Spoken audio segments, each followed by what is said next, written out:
আমরা 29-এরটা দেখে নেব। কি বলছে না, acceleration due to gravity at a height H.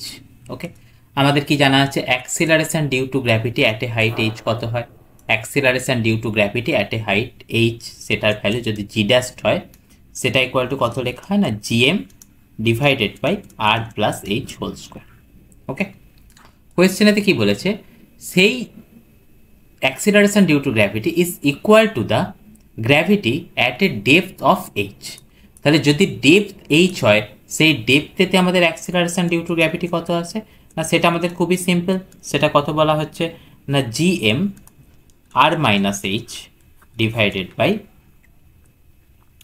R cube. Okay, আমাদের অ্যাকর্ডিং টু দ্য কোয়েশ্চেন কি বলে দিয়েছে না, এই দুটো জিনিস একটার একটার সাথে ইকুয়াল। তাহলে আমাদের এই দুটো জিনিস যদি একটার একটার সাথে ইকুয়াল হয়, এই জিনিসটাকে যদি এটার সাথে ইকুয়াল করি, তাহলে আমাদের কি পেয়ে যাব দেখো, লেফট সাইড থেকে পেয়ে যাব 1/r প্লাস এইচ এর স্কোয়ার। আমি বোথ সাইড থেকে ওপর থেকে জিএম জিএম ক্যান্সেল করে দিয়েই লিখছি। Okay, equal to R minus H divided by R cube. Okay, তাহলে সেটাকে আমি যদি ক্রস মাল্টিপ্লিকেশান করি, ক্রস মাল্টিপ্লিকেশান করলে কত আসছে দেখো তো, আর প্লাস এইচ এর হোল স্কোয়ার, ব্র্যাকেটের মধ্যে কত আসছে, R minus H equal to R cube. Okay, সেটাকে আমাদের কত লিখতে পারবো না, আর square minus H square within bracket কত, R plus H equal to R cube. Okay, কারণ এটাতে কি আছে, আর প্লাস এইচ এর স্কোয়ার, মানে সেটাকে কত আসছে, R plus H into R plus H. একটা আর প্লাস এইচ এর সাথে আর মাইনাস এইচ এর মাল্টিপ্লিকেশন হলে কত আসে, R square minus H square.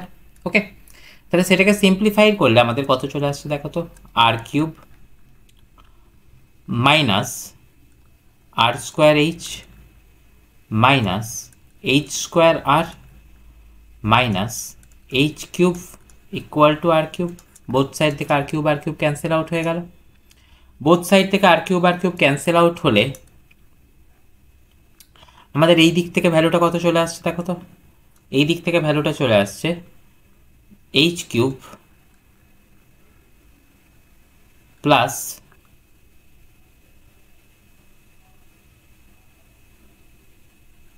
H square আর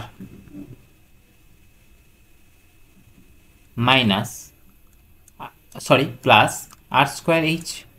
ওকে, এই জিনিসটাকে যদি আমি শ্রীধরাচার্যের ফর্মুলা ফেলে সলভ করি, তাহলে আমাদের এইচ এর ভ্যালু কত চলে আসছে না, এইচ এর ভ্যালু চলে আসছে √5 - 1/2 ইন্টু আর। √5 - 1/2 এটা কি একটা কনস্ট্যান্ট টার্ম, তাহলে সেখান থেকে আমরা কি লিখতে পারবো, এইচ ইজ প্রপোর্শনাল টু আর।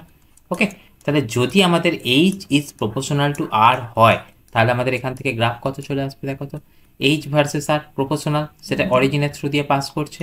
তাহলে আমাদের এখান থেকে অ্যান্সার কোনটা করতে হবে, 29-এরটা আমাদের সি অ্যান্সার করতে হবে, রাইট।